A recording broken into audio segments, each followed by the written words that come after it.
Bonjour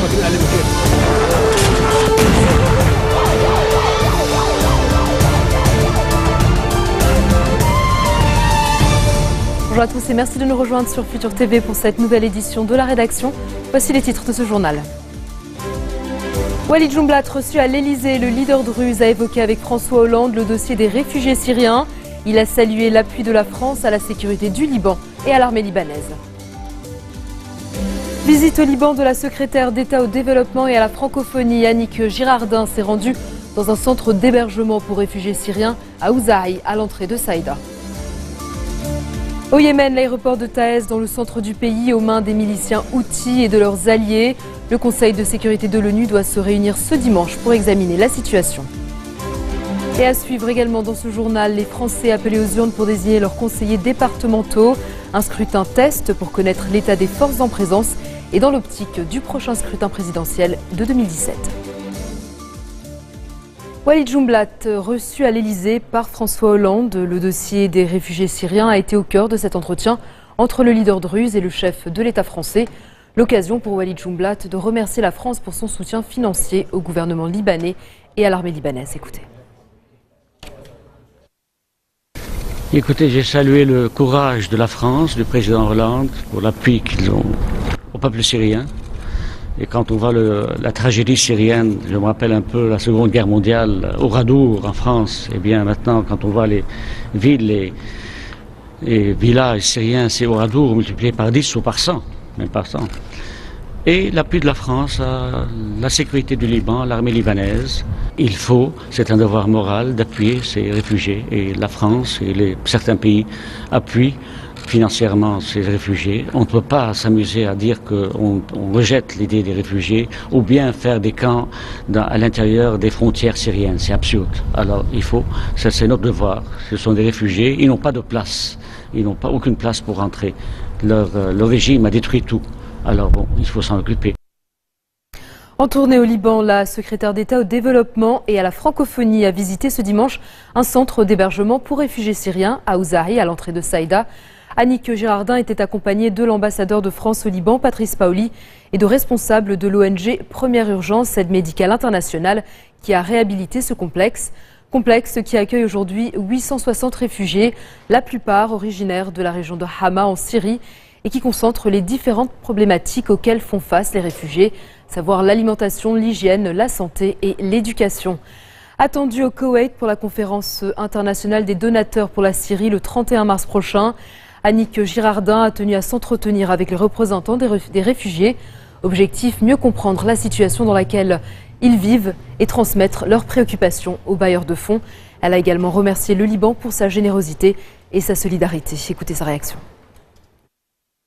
D'abord, ils ont remercié la communauté européenne, la France, des soutiens que nous pouvons apporter les uns et les autres. Moi, c'est vrai que sur ce séjour, au-delà des 20 millions que la France a apporté jusqu'à aujourd'hui, on va faire quelques annonces complémentaires. Mais on voit bien que pour répondre à l'échelle de la problématique ici au Liban, c'est 1,2 million aujourd'hui de réfugiés à gérer en dehors de cette communauté. C'est un énorme effort pour le Liban. Et nous sommes tous aux côtés du Liban ici. Après, on comprend bien qu'on retrouve une communauté qui a reconstruit une mini-société ici qui a repris ses bases et qui, quelque part, aujourd'hui, a un peu peur d'avoir le message d'un nouveau départ vers d'autres logements à l'extérieur de ce camp. Une deuxième angoisse, puisque malgré tout, ils viennent tous du même village ou de la même région. Donc, ils ont reconstruit quelque chose ici et ils se soutiennent entre eux. Alors après, effectivement, les conditions sont celles que j'ai vues, mais c'est plus une envie de rester ensemble, d'améliorer les conditions sanitaires, mais également effectivement davantage de soutien sur le volet éducatif également. C'est toujours ce que je tente de faire, c'est avant de participer à des grands rassemblements internationaux de ce type, c'est ce que j'avais fait aussi sur la lutte contre Ebola, c'est d'aller sur le terrain au contact des gens pour mieux parler de ce qu'ils vivent au quotidien et mieux peut-être appréhender les réponses qui peuvent être apportées. Mais on voit bien quand même que la vraie solution, elle est dans la solution politique en Syrie et non pas effectivement que dans le soutien aux réfugiés aujourd'hui. Au Koweït, je témoignerai de la situation d'aujourd'hui, mais aussi des futurs échanges que je vais avoir demain toute la journée avec les responsables politiques du Liban pour trouver effectivement ou chercher des solutions pour faire davantage pour ces réfugiés qui, je le rappelle, ont quand même été pris en charge par le Liban, qui a ouvert ses portes, une vraie solidarité.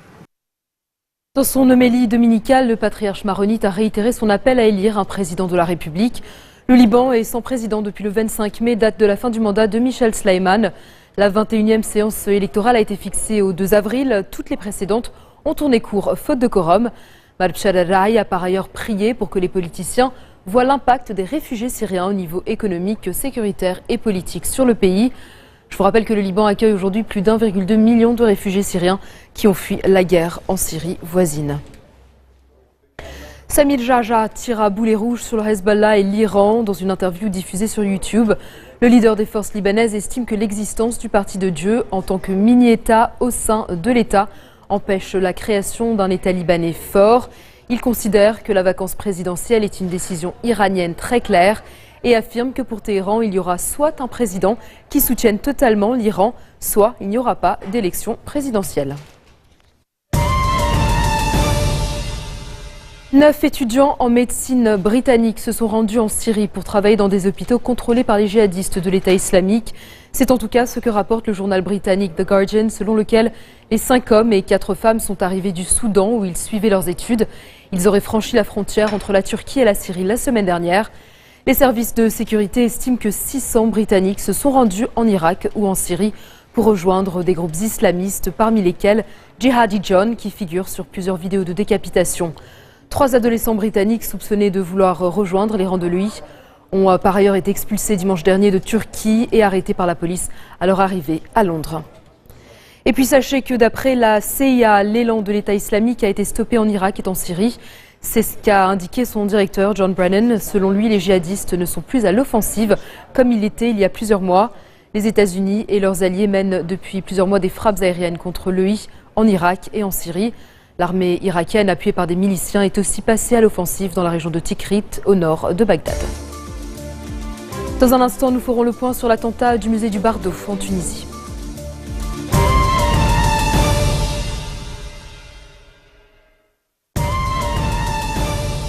Retour sur le plateau de l'info du 1640. De nouvelles images de l'attentat de Tunis ont été diffusées par les autorités tunisiennes. On y voit les 2 terroristes déambuler dans le musée du Bardo avec leur kalachnikov. Selon le gouvernement, les assaillants portaient des ceintures d'explosifs. C'est ce que montrerait la photo du cadavre d'un des terroristes, Hatem Kashnaoui. Le second, Yassine Labidi, baigne dans une mare de sang. Il avait 27 ans, sa famille vit dans le Grand Tunis. Sous le choc, elle exprime aujourd'hui sa tristesse, mais aussi sa colère contre ceux qui l'ont embrigadé. Le groupe État islamique a revendiqué l'attentat contre le musée du Bardo qui a fait 21 morts, dont 20 touristes étrangers. Selon les autorités tunisiennes, les 2 assaillants avaient appris le maniement des armes en Libye. Un 3e auteur de l'attentat serait toujours en fuite, d'après le président tunisien. Au Yémen, des miliciens houthis et des militaires fidèles à l'ancien régime contrôlent l'aéroport de Taez. Cette ville du centre du pays commande la route vers Aden où est retranché le président Abed Rabbo Mansour Hadi depuis sa fuite en février de Sanaa, la capitale où il était assigné à résidence.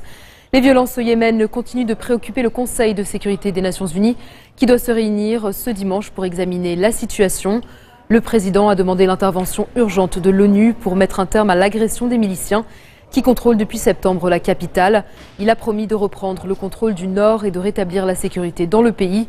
Un pays qui s'enfonce toujours un peu plus dans le chaos, comme l'a montré vendredi le double attentat suicide qui a fait plus de 140 morts, une des attaques les plus sanglantes qu'a connu le Yémen ces dernières années. Un mot à présent sur les négociations autour du programme nucléaire de Téhéran. Laurent Fabius s'est dit favorable à un accord avant la fin du mois, à condition qu'il interdise vraiment à l'Iran de se doter de l'arme nucléaire. On écoute le chef de la diplomatie française. Normalement, les négociations doivent reprendre mercredi. Nous sommes dans ces négociations. En ce qui concerne la France, j'ai toujours dit, conformément à la position prise par le président de la République, que nous souhaitons un accord mais un accord qui soit solide, qui soit robuste. Tant que nous ne sommes pas mis d'accord sur tout, cet accord n'existe pas. Mais nous travaillons. Il y a eu, sur un certain nombre de points, des avancées incontestables, mais il y a des points qui restent difficiles. Et donc, c'est l'objet de la discussion. Barack Obama critique les propos du Premier ministre israélien qui a publiquement enterré l'idée d'un État palestinien. Dans une interview au journal en ligne The Huffington Post, le président américain a dénoncé une déclaration qui met sérieusement à mal l'idée même d'une possible reprise des négociations.